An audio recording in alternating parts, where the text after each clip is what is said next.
Subscribe कीजिए बिहारी खाना channel को और घंटी के बटन को दबाइए मेरे लेटेस्ट वीडियो सबसे पहले देखने के लिए।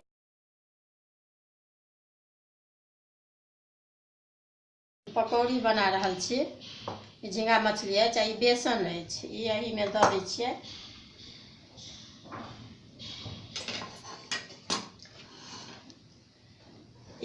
हरद अहाँके एहिमे मिलायल छै। आ ई अहाँके प्याज एगो काटि कऽ देलियै, दऽ रहल छियै प्याज।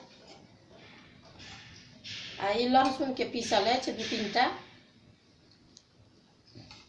आ ई मिरचाइ अछि, आ ई नमक अछि, नून अपन अंदाजसँ जे खाइत होइ से देबै।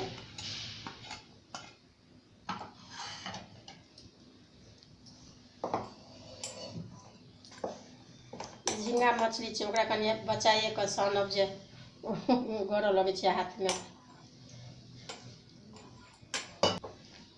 ओनाहो छुछे खेबै तऽ नीक लागत, या भुजा तुजा सने। छोटकी जतेक माछ रहत ततेक बढ़िआँ पकौड़ी ओकर होइ छै।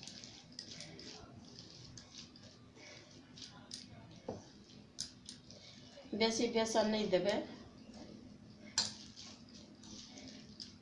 1 चम्मच हम बेसन देलियै एहिमे। हम एहिमे करू तेल दऽ रहल छियै।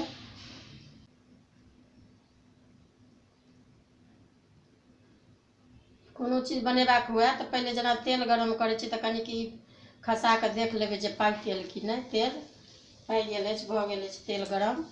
तऽ ई बना रहल छी पकौड़ी।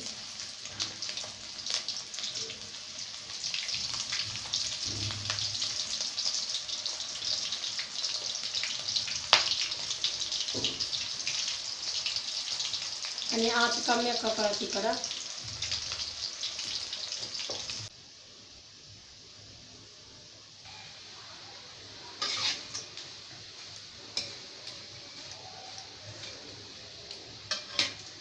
ई आब पकौड़ी अहाँके झींगा माछके अछि। आब ई बनि कऽ तैयार भऽ गेल, आब ई पाकि गेल। देखबै अगर एक बेर छोटकी झींगा अथीके मारा माछके देने रही पकौड़ी, ई झींगा माछके अछि। एक बेर बना कऽ जरूर देखबै। अगर वीडियो नीक लागत तऽ लाइक करब। ई खाइमे बहुत नीक लागत, भुजा सने खइयौ या छुच्छे खाउ या भातो रोटी सने गरम गरम तऽ नीक लागत।